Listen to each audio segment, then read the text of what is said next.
There's a bunch of researchers out there that have been exposing NASA for the fraud that they are. And there's a series, if you haven't seen it yet on YouTube, unless it's been taken down, you can check and see if it's still up, called NASA Fake Images of Earth Smoking Gun Parts 1 through 5. NASA Fake Images of Earth Smoking Gun Parts 1 through 5. And this guy goes through a bunch of the NASA photo archives on their website and plays around in Photoshop with different levels and whatnot, and shows how they got crazy masks over them, and it's all fraudulent. And I've been in communication, sort of behind the scenes, with Matt Boylan, and he was a former NASA realistic painter. He does photorealistic painting, and he's like, this is a painting. This is a painting, and there's so many pictures and videos out there that are so easy to show that what they're showing us is fraudulent. But the one that was the moment that NASA shot themselves in the foot, boom, was just recently when they put out that video showing the Earth from about 1.5 million miles away, allegedly. Satellite over 1 million miles away, looking towards the Earth, and the moon goes in front of the Earth. If you haven't seen that, look it up. That one right there is the video that NASA's basically saying, you know what, we're throwing in the towel ourselves. We're full of crap, and we know it, and we're just going to tell you, yep, we're full of crap. See if you can figure it out. Because when the moon goes in front of the Earth, okay, first of all, the dark side of the moon should have been very bright, because the Earth was fully illuminated, which means the sun was behind the satellite camera, okay? Behind the satellite, shining directly on the Earth. The whole Earth is illuminated. And then the moon comes out, into the frame and crosses in front of the Earth, but the moon's not very bright. It's brighter than that on the night sky. Just go outside and look at the moon right now. Moon was dark. That was the first cue something's not right.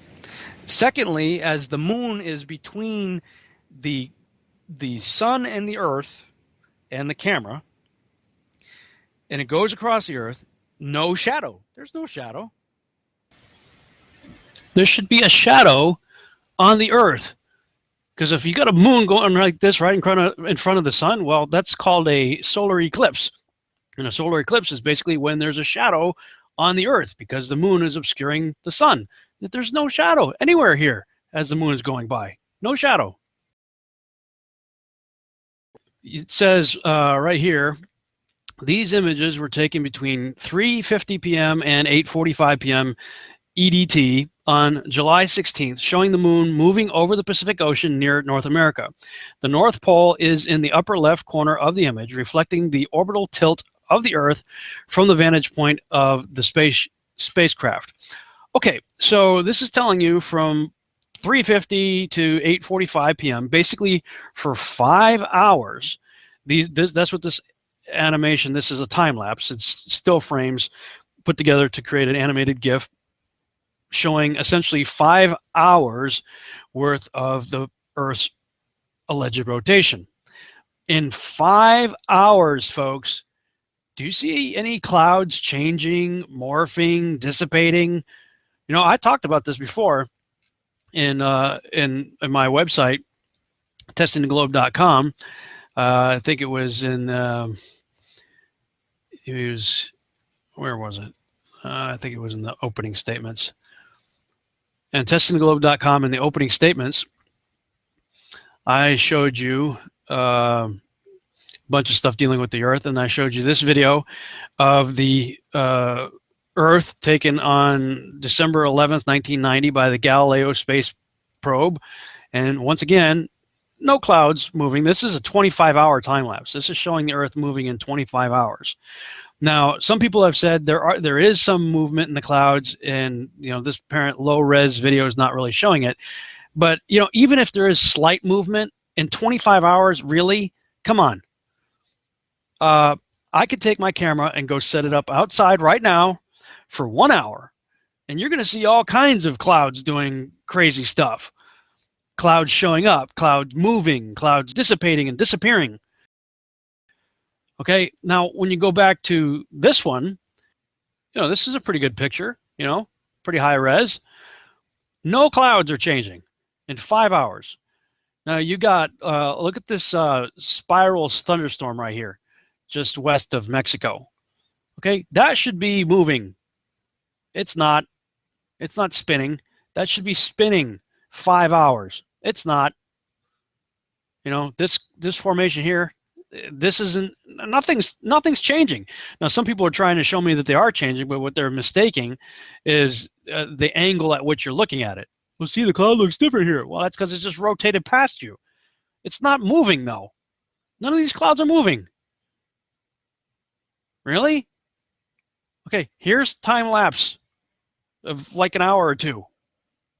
Clouds move. And yet every time NASA shows us a spinning Earth, the clouds never move. They don't change, they don't arrive, they don't dissipate, nothing. So, okay, moon going by, the sun's behind the camera, and yet there's no shadow, there's no solar eclipse, no shadow on the Earth of the moon going by, no clouds moving. But this is what really got me. The camera is about 1 million miles away, looking toward the Earth, and the moon comes between the camera and the Earth, and it's about 25% or so the size of the Earth. Okay, pause that picture, pause that image, stare at it. The same way I asked you guys to stare at the word circle and the word ball on Google. If you can find this video, when the moon gets right in between the camera and the Earth, pause it, stare at it, and see what you can figure out is wrong with it. Because I'll tell you, the first thing that popped out to me was, if that's the way the real scale is, from 1 million miles away on the other side of the moon, looking toward the Earth, then if you're standing on the moon and you're going to take a picture of the Earth will be covering the entire sky. You'll be looking at blue water and entire continents. You will not be able to see black anywhere in the sky. Everywhere you look, you'll be seeing the Earth, which basically means every single picture you have ever seen allegedly taken on the moon of the Earth is total crap. They just exposed themselves with this most recent high-tech camera, high-tech satellite, 21st century technology, just exposed the entire Apollo space program as completely and utterly bogus. And if that's the case, and I'm going to just tell you guys to go search it out, because I know a bunch of you will. I've got a bunch of other stuff I got to deal with right now, so but I'm going to dive into it as well. Okay, if that's the case, then we're talking about treason. Let's call it for what it is.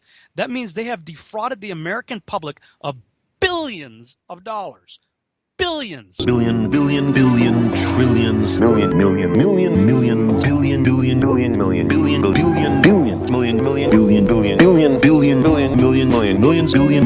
billions, billions of dollars.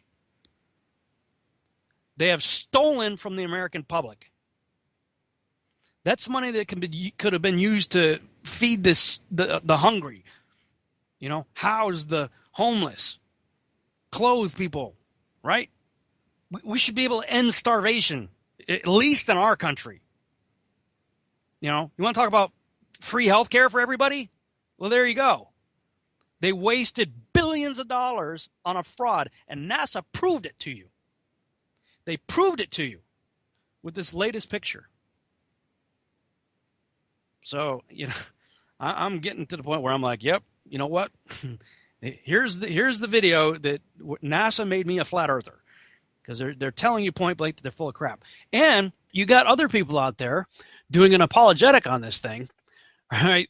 This is TheVerge.com, says that moon and Earth GIF is totally real, debunking Twitter's conspiracy theories. All right. So this is a fairly recent article. It came out August 12th. Last week, NASA gave us a small cosmic gift, releasing a short gift of the moon passing in front of Earth. The gift was made from a compilation of images taken by the Earth Polychromatic Imaging Camera, EPIC. It's an epic fail, on the Discover satellite, located 1 million miles from Earth. Discover is meant to observe is meant to observe Earth's climate from afar and gives us a view of our planetary system we don't often see. But some people just can't accept the good things in life. Many who saw the GIF immediately cried foul, saying they were certain the images were fake. And they got some Twitter comments here, people saying that it's Photoshop or whatnot. And the article says, to be fair, who can really blame them? We live in a Photoshop manipulated world. People are constantly trying to trick us into thinking that floodwaters bring sharks to neighborhood streets, or that today is the day Marty McFly goes forward in time. It's October 21st, 2015. Never forget that. A healthy dose of skepticism is a valuable asset in an era like this. And they go on. You can read the rest of the article if you want. But this is what really got me. Is in the bottom here, it's talking about shouldn't, somebody wrote here, this guy Carlos wrote, shouldn't Earth look way smaller since the distance between them is huge and the camera is closer to the moon? Sure, Discover is closer to the moon than it is to Earth, but not by much. The moon is 238,900 miles away from Earth, but Discover is a whopping 1 million miles away. The satellite is nearly 800,000 miles away from the moon when it passes in front of the planet. From that distance, it's almost like the Earth and the moon are right next to each other when Epic zooms in with its giant telephoto lens. Here are some photos that illustrate this. Okay, so they got a beach ball here and a miniature basketball and the camera set up. Okay, and they're saying, see, when the camera goes way back here and looks towards the moon, see, everything looks exactly right, just the way it is in the animated GIF of the moon going in front of the Earth. Excuse me, for this to be accurate, for this to be a real, true apologetic explanation, you would have to make the distance between these two. You'd have to have 30 beach ball distances between the last, or 29 beach ball distances between the last beach ball and the basketball. In other words, there should be 30 beach balls away for this to work, for this to be accurate. You should have the Earth as the final beach ball of 30 beach balls away from the basketball. Okay? This is a totally bogus attempt to debunk something. All right? And if you don't believe me, go outside and get yourself a beach ball and get yourself, I don't know, a ball that's, like this, comparable in size to you get this basic scale. Go look up the distance of between the Earth and the moon, and you'll see that it's 30 Earths, 30 Earth diameters away. Okay, so somebody's lying here. I've said it for a long time. I don't believe Apollo is true. I think Apollo is a big bunch of crap. But let's assume that Apollo is real, that it really did happen. Then all the pictures that we saw from Apollo, standing on, the Apollo astronauts standing on the moon, looking towards the Earth, they're fairly reasonably accurate in terms of the size of what it should look like 30 Earths away. So then that means this is a fraud. And the accompanying blue marble that came out just before this, and I'll tell you, it's the same exact 3D model that they're using for this, is that they use for the blue marble. And of course, if you flip the blue marble upside down, the clouds just so happen to spell sex. Yeah, I'm sure that's a coincidence. God did that. God must have did that. No, they're using 3D models. Okay, I'm going to do a whole thing on exposing the blue marbles because there's so much to show on that. Needless to say, somebody's lying in the space program. I'm going to say they're all lying.